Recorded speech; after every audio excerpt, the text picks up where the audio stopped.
Hi, നമ്മൾ ജീവിക്കുന്ന ഈ ലോകത്തെയും നമ്മുടെ സമൂഹത്തെയും എന്തിന് നമ്മുടെ കാണുന്ന സിനിമകളെയും വരെ മനസ്സിലാക്കാൻ സഹായിക്കുന്ന ഒരു കണ്ണടയുണ്ടെന്ന് പറഞ്ഞാൽ എങ്ങനെയിരിക്കും? അങ്ങനെ ഒരു ശക്തമായ ആശയമാണ് മാർക്സിസം. അപ്പോൾ നമുക്ക് ഈ ആശയത്തിന്റെ ഉള്ളറകളിലേക്കൊന്ന് ഇറങ്ങിച്ചെന്നാലോ? നിങ്ങൾ എപ്പോഴെങ്കിലും ചിന്തിച്ചിട്ടുണ്ടോ എന്താണ് ഈ ചരിത്രത്തെ ഇങ്ങനെ മുന്നോട്ട് കൊണ്ടുപോകുന്നത് എന്ന്? ചിലർ പറയും യുദ്ധങ്ങളാണെന്ന്, മറ്റു ചിലർ പറയും മഹാന്മാരായ നേതാക്കളാണെന്ന്. അതോ പുതിയ കണ്ടുപിടുത്തങ്ങളാണോ? മാർക്സിസം പറയുന്നത് ഇതിനെല്ലാം അടിയിൽ വളരെ അടിസ്ഥാനപരമായ ഒരു എഞ്ചിനുണ്ട്, ഒരു സംഘർഷം. അതെന്താണെന്ന് നമുക്ക് നോക്കാം. മാർക്സിസം എന്നൊക്കെ കേട്ട് പേടിക്കൊന്നും വേണ്ട. നമ്മളിത് 5 സിമ്പിൾ സ്റ്റെപ്പുകളായിട്ട് പൊളിച്ചെടുക്കാൻ പോകുവാണ്. ആദ്യം എന്താണ് ഈ വർഗസമരം എന്ന് നോക്കും. പിന്നെ സമൂഹം എങ്ങനെ 2 തട്ടുകളായി നിൽക്കുന്നു എന്ന് കാണും. അത് കഴിഞ്ഞ് അധികാരം എങ്ങനെയാണ് ആളുകളെ നിയന്ത്രിക്കുന്നതെന്നും നമ്മുടെ സിനിമയിലും പാട്ടിലുമൊക്കെ ഇതിന്റെ റോൾ എന്താണെന്നും ചർച്ച ചെയ്യും. അവസാനം ഇതെല്ലാം എങ്ങോട്ടാണ് പോകുന്നതെന്നും നോക്കാം. റെഡിയല്ലേ? അപ്പോൾ നമ്മുടെ ഒന്നാമത്തെ ഭാഗം മാർക്സിസ്റ്റ് ചിന്തയുടെ ആണിക്കല്ല് എന്ന് തന്നെ പറയാവുന്ന ഒരു ഐഡിയ. അതായത് മനുഷ്യചരിത്രം എന്നത് സമാധാനത്തിന്റെ ഒരു കഥയല്ല, മറിച്ച് തീരാത്തൊരു പോരാട്ടത്തിന്റെ കഥയാണെന്ന കാഴ്ചപ്പാട്. ഏറ്റവും ലളിതമായി പറഞ്ഞാൽ മാർക്സിസം ചരിത്രത്തെ കാണുന്നത് ഒരു ബോക്സിംഗ് മത്സരം പോലെയാണ്. റിങ്ങിന്റെ ഒരു സൈഡിൽ പണവും അധികാരവുമുള്ളവർ, മറു സൈഡിൽ അവർക്ക് വേണ്ടി പണിയെടുക്കുന്ന സാധാരണക്കാർ. ഈ 2 ടീമുകൾ തമ്മിലുള്ള ഒരു വടംവലിയാണ്, അല്ലെങ്കിൽ ഒരു പോരാട്ടമാണ് ചരിത്രത്തെ ഓരോ ഘട്ടത്തിലും മുന്നോട്ട് നയിക്കുന്നത്. അപ്പോ ഈ ചരിത്രമെന്ന നാടകത്തിലെ പ്രധാന കഥാപാത്രങ്ങളെ നമുക്കൊന്ന് പരിചയപ്പെടാം. ഒരു വശത്ത് ബൂർഷ്വാസി, അതായത് ഫാക്ടറികൾ, കമ്പനികൾ, ഭൂമി, ഇതിന്റെയൊക്കെ ഓണേഴ്സ്. മറുവശത്ത് പ്രോലിറ്റേറിയറ്റ്, അതായത് സ്വന്തം അധ്വാനം വിറ്റ് ജീവിക്കുന്ന കോടിക്കണക്കിന് വരുന്ന നമ്മളെപ്പോലെയുള്ള തൊഴിലാളികൾ. മാർക്സ് പറയുന്നത് ഈ 2 ഗ്രൂപ്പുകളുടെയും താൽപ്പര്യങ്ങൾ എപ്പോഴും നേർവിപരീതമായിരിക്കും എന്നാണ്. അപ്പോൾ എന്തിനാണ് ഇവർ തമ്മിൽ എപ്പോഴും പ്രശ്നം? ഇവിടെയാണ് മാർക്സിന്റെ ഡയലക്റ്റിക്കൽ മെറ്റീരിയലിസം എന്ന ആശയം വരണത്. പേര് കേട്ട് പേടിക്കണ്ട, സംഭവം സിമ്പിളാണ്. സാധാരണ നമ്മൾ വിചാരിക്കും വലിയ ചിന്തകളും ആശയങ്ങളുമാണ് ലോകത്തെ മാറ്റുന്നതെന്ന്, അല്ലേ? പക്ഷെ മാർക്സ് പറഞ്ഞത് നേരെ തിരിച്ചാണ്. നമ്മുടെ കയ്യിലുള്ള പണം, നമ്മൾ ചെയ്യുന്ന ജോലി, നമ്മുടെ സാമ്പത്തിക സാഹചര്യം, ഈ ഭൗതിക യാഥാർത്ഥ്യങ്ങളാണ് നമ്മുടെ ചിന്തകളെയും സമൂഹത്തെയും നിയന്ത്രിക്കുന്നത്.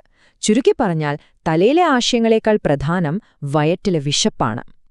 ശരി, ഈ വർഗസമരം നടക്കുന്ന സമൂഹത്തിന്റെ സ്ട്രക്ചർ എങ്ങനെയാണെന്ന് മാർക്സിസം വിശദീകരിക്കുന്നതെന്ന് നോക്കാം. അവരിതിനെ ഒരു കെട്ടിടം പോലെ 2 പ്രധാന ഭാഗങ്ങളായിട്ടാണ് കാണുന്നത്. ഒരു വലിയ ബിൽഡിംഗ് ഒന്ന് മനസ്സിൽ കാണൂ. അതിന്റെ ഏറ്റവും പ്രധാനപ്പെട്ട ഭാഗം എന്തായിരിക്കും? അതിന്റെ അടിത്തറ, അതായത് ഫൗണ്ടേഷൻ, അല്ലേ? മാർക്സിസത്തിൽ ആ അടിത്തറയാണ് ബേസ് അഥവാ സമ്പദ്വ്യവസ്ഥ. ഈ അടിത്തറയ്ക്ക് മുകളിൽ നമ്മൾ കാണുന്ന കെട്ടിടത്തിന്റെ മറ്റു ഭാഗങ്ങളിലെ നമ്മുടെ നിയമം, സംസ്കാരം, കല, മതം, രാഷ്ട്രീയം, അതെല്ലാമാണ് സൂപ്പർസ്ട്രക്ചർ. ഇവിടെയാണ് ഏറ്റവും പ്രധാനപ്പെട്ട പോയിന്റ് വരുന്നത്. മാർക്സിസം പറയുന്നത് കെട്ടിടത്തിന്റെ ഡിസൈൻ തീരുമാനിക്കുന്നത് അതിന്റെ അടിത്തറയാണെന്നാണ്. അതായത് നമ്മുടെ സാമ്പത്തിക അടിത്തറയാണ് മുകളിലുള്ള നിയമത്തെയും രാഷ്ട്രീയത്തെയും കലയെയുമൊക്കെ രൂപപ്പെടുത്തുന്നത്. ഉദാഹരണത്തിന്, ഒരു മുതലാളിത്ത സമ്പദ്വ്യവസ്ഥയിൽ മത്സരത്തെയും വ്യക്തിഗത നേട്ടങ്ങളെയും പ്രോത്സാഹിപ്പിക്കുന്ന നിയമങ്ങളും സിനിമകളും സ്വാഭാവികമായും ഉണ്ടാവും. കാരണം ആ ബേസിന് നിലനിൽക്കാൻ അങ്ങനെയൊരു സൂപ്പർ സ്ട്രക്ചർ ആവശ്യമാണ്. പക്ഷേ ഇവിടെ ഒരു സംശയം തോന്നാം.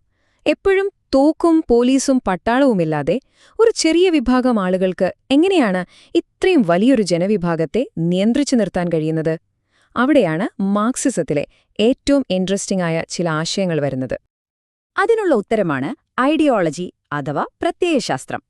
ഇതൊരു തരം സോഫ്റ്റ്വെയർ നമ്മുടെ തലയിൽ ഇൻസ്റ്റാൾ ചെയ്യുന്നത് പോലെയാണ്. ഭരണവർഗം അവരുടെ ആശയങ്ങളും വിശ്വാസങ്ങളും നമ്മുടെ തലച്ചോറിലേക്ക് ഇൻസ്റ്റാൾ ചെയ്യുന്നു. പാവപ്പെട്ടവൻ പാവപ്പെട്ടവനായി തുടരുന്നത് അവന്റെ വിധിയാണെന്നും കഠിനാധ്വാനം ചെയ്താൽ ആർക്കും കോടീശ്വരനാകാമെന്നുമൊക്കെയുള്ള ആശയങ്ങൾ ഇതിന്റെ ഭാഗമാണ്. ഇത് കേൾക്കുമ്പോൾ നമുക്കും ശരിയാണെന്ന് തോന്നും. യഥാർത്ഥത്തിൽ നമ്മളെ ചൂഷണം ചെയ്യുന്ന വ്യവസ്ഥിതിയെ തിരിച്ചറിയാൻ കഴിയാത്ത ഈ അവസ്ഥയാണ് മിഥ്യാബോധം എന്ന് പറയുന്നത്. ഇറ്റാലിയൻ ചിന്തകനായ ഗ്രാംഷി ഇതിനെ ഹെജുമണി എന്ന് വിളിച്ചു. ഇത് കുറച്ചുകൂടി കൗശലപരമായ ഒരു നിയന്ത്രണമാണ്. ഇവിടെ നിങ്ങളെ ആരും തോക്കു ചൂണ്ടി ഭീഷണിപ്പെടുത്തുന്നില്ല. പകരം ഭരണവർഗത്തിന്റെ ആശയങ്ങൾ നമ്മുടെ സ്വന്തം ആശയങ്ങളായി നമ്മളെക്കൊണ്ട് തന്നെ അംഗീകരിപ്പിക്കുന്നു.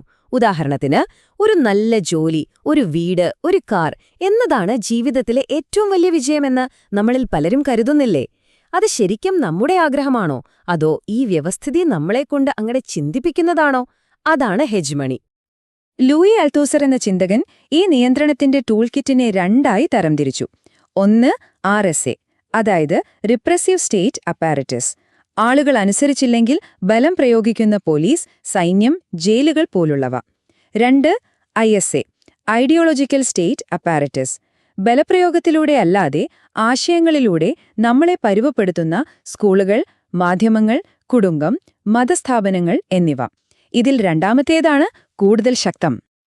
അപ്പോ ഈ ആശയങ്ങൾ എങ്ങനെയാണ് വ്യക്തിപരമായി നമ്മളെ സ്വാധീനിക്കുന്നത്? അതിനെയാണ് ഇന്റർപെലേഷൻ എന്ന് പറയുന്നത്. ഇത് സിമ്പിളാണ്, ഒന്ന് ചിന്തിച്ചു നോക്കൂ. വഴിയിൽ വെച്ച് ഒരു പോലീസുകാരൻ നിങ്ങളെ നിൽക്കവിടെ എന്ന് വിളിച്ചാൽ നിങ്ങൾ എന്തു ചെയ്യും?